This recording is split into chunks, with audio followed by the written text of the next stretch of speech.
YouTuber Kits published this clip of a man screaming at a McDonald's drive-thru in September of 2017.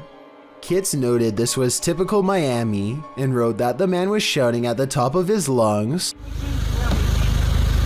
"Help me, please!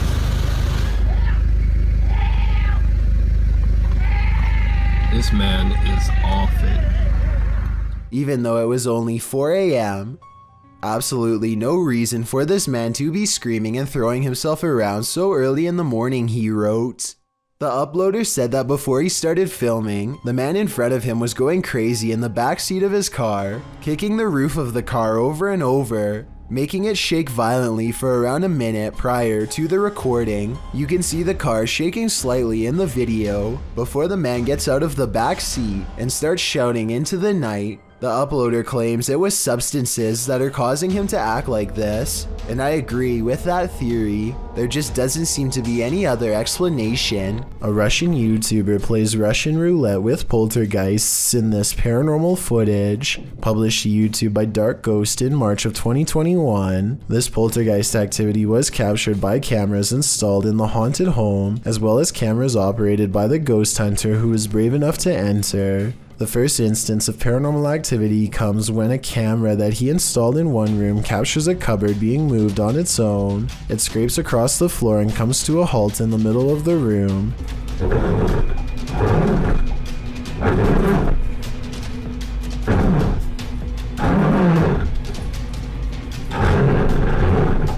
And after hearing the noise, the ghost hunter enters to see for himself. The room appears empty, but he soon realizes it's not. An entire wardrobe nearly falls directly on him.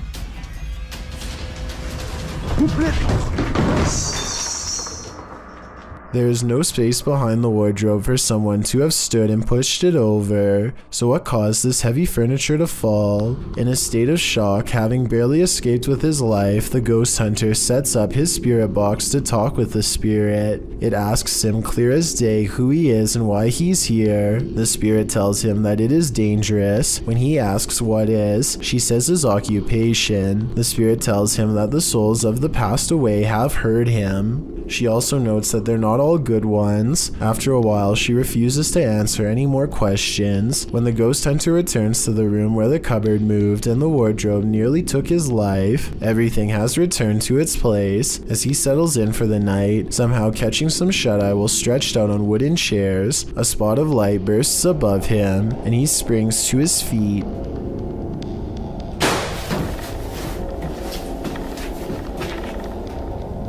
He said that at that point he felt a bitter cold. Once you've nearly had your life taken and feel the temperature drop, it's probably time to pack it in and call it a night. Bro, is all a student writes after staying on the bus to capture this paranormal activity. Listen to how hard this window snaps shut and tell me how this is even possible with no one around. Afterwards, he claims to see two faces in the window, something which apparently happens often, and I actually see what he means. These are its eyes and here its nose. The rest of its face is hidden from view because it's peeking in. Same with the window beside it. Museum. Have you ever felt an evil energy you couldn't explain? The YouTube team, North Shore Paranormal, explores the Glore Psychiatric Museum. The museum is housed in the former State Lunatic Asylum No. 2, which opened in St. Joseph, Missouri in 1874. The museum sent me some historic photos, including this one I found the most chilling. This is the stomach contents of a patient here. As the North Shore Paranormal team explores, the building soon becomes alive. Okay, that's the echo. Oh! Thank you! You're welcome. After the EMF meter responds to their request, they move to the 3rd floor, where they receive this worrisome message.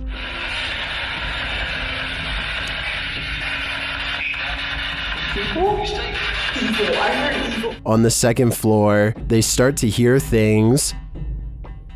Did you just make that noise? No, not you. I heard a click over here, and now the EMF's going off. In one room, they notice two mirrors facing each other. This is often believed to be a vortex between two worlds, and that appears to come up in their communication. Are you scared of Violet? Vortex. Vortex? Vortex? Where's the vortex here? Am I standing in one? Would you consider those two mirrors? Oh my Oh my Perhaps the vortex has allowed spirits or energies to pass in and out of this haunting museum. They're in limbo, never able to return home, because where is their home now? I can't answer that question, but I can say it's making me never want to leave mine. This phantom is on a shopping spree. Published by Phantom Encounter in April of 2020, security footage captured some strange activity in the shop after hours. A meditation book is thrown to the floor from a stand next to the owner's desk.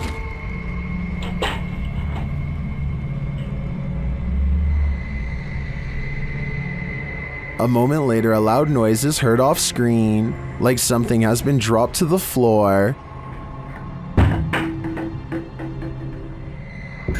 The owner says she's familiar with this noise because it happens frequently. One of the handmade lampshades has been thrown to the floor. What do you think is going on here? Jones Margaret writes in the comments, considering the age of the building and its history along with the age of the buildings around you, it isn't surprising that you have so many ghosts. I have to agree, this activity does seem to suit the environment. A large, lonesome mansion seems like the perfect place for a channel called Abandoned World Explorer to do its thing, but they seem to miss the questionable red stain seen here at the 8-minute and 11-second mark as they tentatively test the floor to make sure they don't fall through. Most of the house looks run down, but they come across a creepy entrance that you will have to crouch down to get into.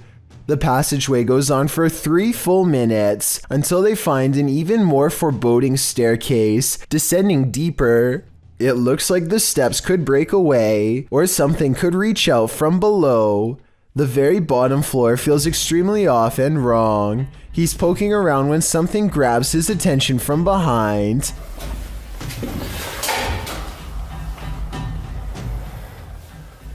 Hello?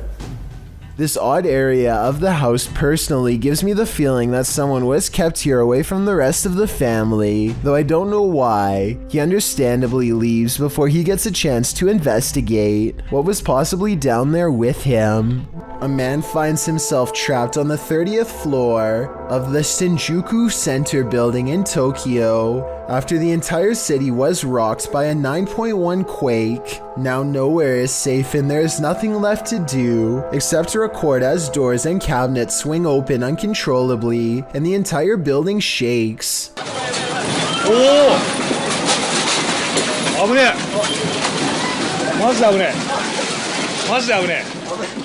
Everything grows eerily silent, and then this voice cuts through the speakers. There is a lot of frantic chatter in the background, so I think it was a live broadcast, not a recording. Try and translate if you can, because if you were there, your life may have very well have depended on following these instructions. こちらは防災センターです。ただいま大きな地震を感じました。この建物は地震に対して安全な設計になっております。 After a while, the speakers turn off, and the guest hopelessly watches as the buildings sway like trees. It's kind of hard to see what I'm talking about, because the building he's in is shaking too. This second video, taken near the top floor of the Shinjuku Center building, shows how bad the shaking really was. The buildings look like they are going to topple at any moment, but they are actually designed to be incredibly flexible and can withstand intense vibrations. Keep in mind that these are just the smaller aftershocks and not the actual quake itself, which was, believe it or not, much worse. Here's another strange surveillance tape out of Singapore, this time at an apartment building in Tampines. Most of the orb videos I've seen in the past could be explained away as a piece of dust, but this is clearly something way different. At first, I thought that this was someone playing with a high-powered flashlight, but then I realized two things. You can usually see a ray of light leading back to a person holding the flashlight, but there's no such thing here. Secondly, the orb appears to briefly switch to a gray color when it hits the wall. Watch this part of the video to see the colors change. That's not something an ordinary flashlight would do. If anyone can explain these two things to me, then I'll agree that it's fake. A YouTube channel called Project Paranormal makes a startling discovery, which in their mind confirms the presence of a shadow figure haunting their house.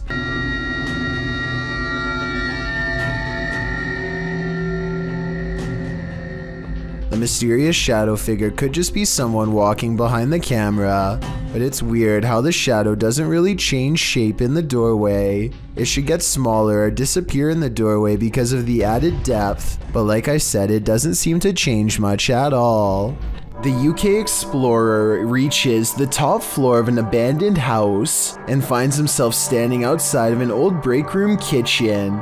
He takes a single step inside and is met with the sound of old material crumbling beneath his feet. Just going into one of the rooms that we found in a house that belonged to the factory. Nice kitchen.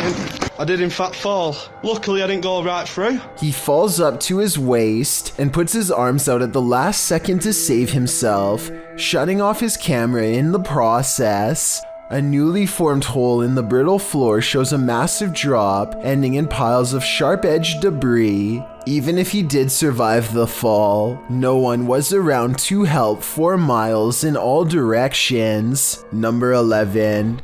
A YouTuber named Fanatic is fishing in Louisville, Texas, when he snags something so rotten it makes him gag. Inside of the bag is a scary discovery that forces Fanatic to call the police. And I pulled the bag up and it had some type of bones in it.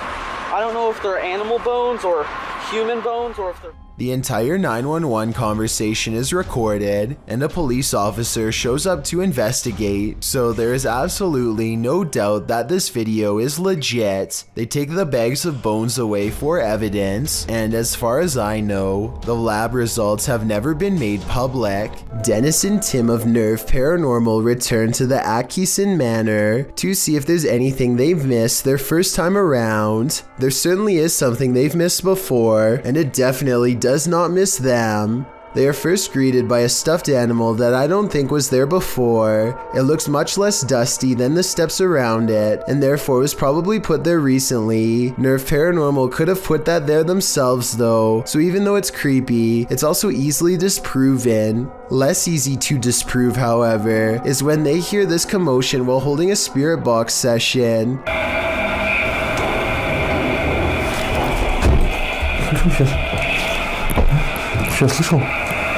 It sounds like something runs up the steps moments before the door opens, yet no one is there. When they return downstairs, they find this blue kid's chair, shown briefly at 3 minutes and 50 seconds, is now part of a neatly arranged circle at 17 minutes and 30 seconds. Just as they are wondering how the chairs got this way, they get their answer.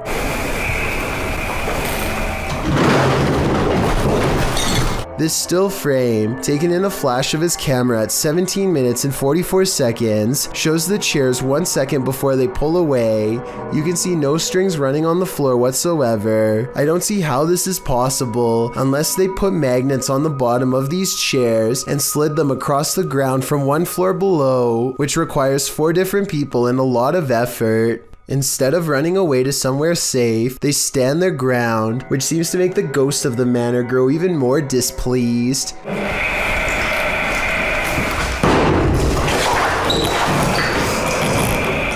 Then again, this object just so happens to be within kicking distance of the cameraman, so maybe he did it himself and then acted surprised. When Tim and Dennis decide to leave a minute later, they hear 4 footsteps and the doors open.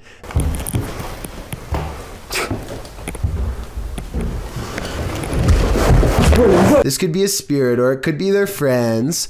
I think it could be real considering they eventually chose to escape off the roof and risk falling to get out of there. The Odyssey Paranormal Society is a Minnesota-based group of ghost hunters who become close after a number of bizarre and scary shared experiences like this one in May of 2015. While conducting a paranormal investigation at a haunted house, a ghost hunter named Sean makes a request for any spirit to make their presence known. Wherever you can do, wherever you can manifest your energy with.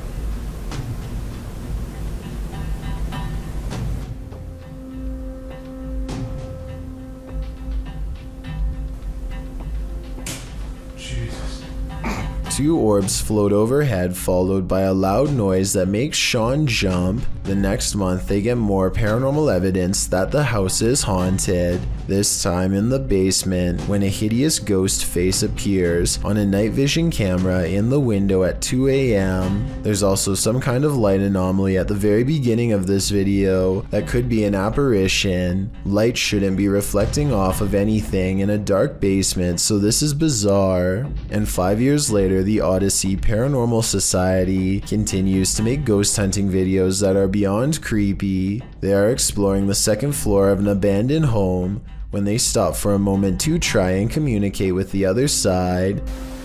Could you make a noise? But that was okay. It doesn't sound like an animal, and it doesn't sound like passing traffic. This is the voice of a ghostly woman screaming her answer to their question from far away. This resident office ghost is unusually helpful. Posted to the Paranormal Evidence subreddit by Nice Socks Dude, the ghost here opens filing cabinet drawers so that you don't have to. In the video, the bottom drawer of the cabinet slowly opens. When the cameraman pushes it closed, the upper drawer then slowly slides forward. Push closed again. Both drawers slide open on their own. The cameraman pushes them closed again, but they both again open, one after the other. Some in the comments think the load is too heavy. They might be spring-loaded or off balance, or the entire building's foundation has sunk, but at least one Redditor agrees that it's a ghost. Do you think this office is haunted? If that's the case, at least this ghost is helpful. A YouTuber named Shadow the Wolf is with his friend when they see a complete stranger walking up to them without saying a word. Oh my god. He's coming closer. Oh my god, shut the window. They quickly run upstairs and lock the door as the silent figure moves closer.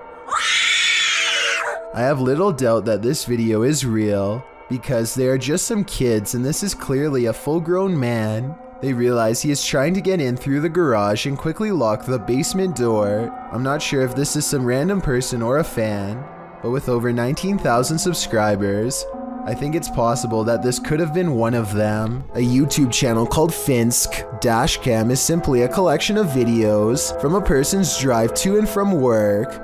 One upload has thousands more views than any other because of how creepy it is, and also because it's difficult to come up with a satisfying way to explain it. So Finsk is driving to work when someone forces him to the other lane. As he's getting closer, he discovers it's an older woman standing in his lane. She remains suspended in this position and does not so much as turn her head to acknowledge him. In fact, we never see her face at all. Does she even have one? Light snow covers the cars, but does not cover her, so she could have not been standing here for long. Still, it is very cold out, and yet not once do I see any indication of her breath.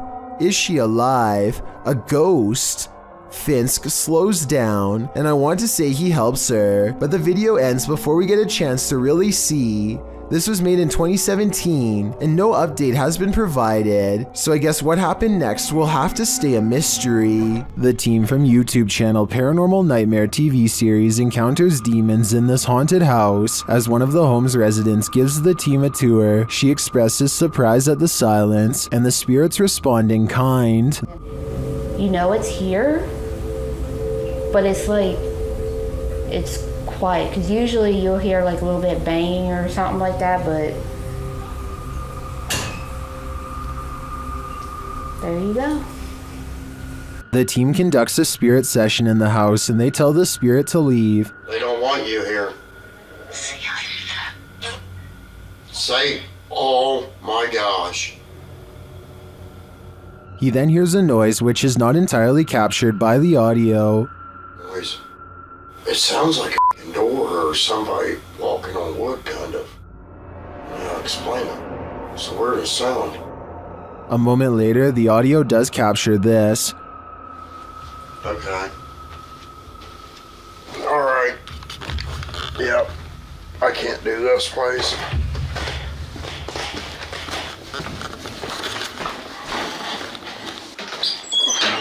Sean leaves the house and it sits empty for 10 minutes. That's when the Steadicam captures this. And this. And also this.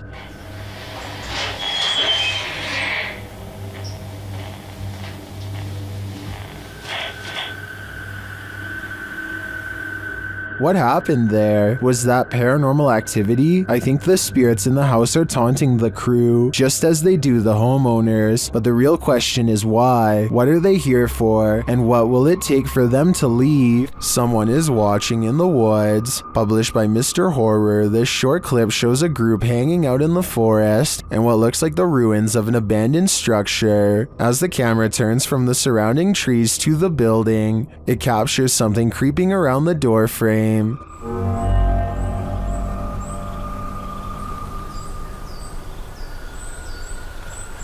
The mysterious figure is but a flash, and its features are indistinct. It quickly pulls out of view. The cameraman hurries forward, revealing a campfire built outside to the right, but it looks like the creature is long gone. What was it? Are they being stalked by the unknown? It sure looks that way to me. And we are hurrying. Luckily, our house has sprinklers. When it was built, we've only been in this house for a week and a half. But we're getting everything that's important. And we're getting out of here. This scary GoPro video sounds like the final moments of a family fleeing in terror from their haunted home, but that's not what's happening. Midnight is when Tyson and Haley get a phone call that they have to evacuate fast, not from something paranormal, but a situation just as terrifying nonetheless. Flames are tearing up the mountainside and heading towards their home. Now they have to keep their oldest son occupied and unafraid while not panicking themselves, trying their best to navigate around closed roads and other hazards. You can tell the father wants to scream, but he doesn't want to freak their kids out, so this is how he talks. That's not good at all, huh, buddy? Oh my gosh. Yeah, I want to go up there. What will happen if the fire comes to our car? We would turn around and drive away. He's definitely a good father for not scaring his children, but the reality of the situation is, at least from what I can tell, that they are low on gas and stuck in traffic without much control over where they go next. Police are frantically trying to direct traffic and stay in communication with the fire department to guide cars away from the blazing inferno, and it isn't looking too good for them. Eventually, they break away and find a moment to collect themselves at the gas pump. As they watch the inferno in the distance, adrenaline finally wearing off, it occurs to them just how close to being goners they really were. I've never had that feeling or adrenaline rush before. That was crazy. I'm really glad this wasn't the family's final moments caught on GoPro, and hope they have some good memories ahead to help balance out this horrifying event. Joe Pacini is obsessed with a singer named Sarah Bareilles, and he believes their destiny is to be together forever. He makes a bizarre YouTube video ranting about how members of the occult, the CIA, and the FBI are all working together to frame him and keep this romance from happening. Clearly these guys want me dead. We're in prison, and there's no way I'm going back to prison. Nope.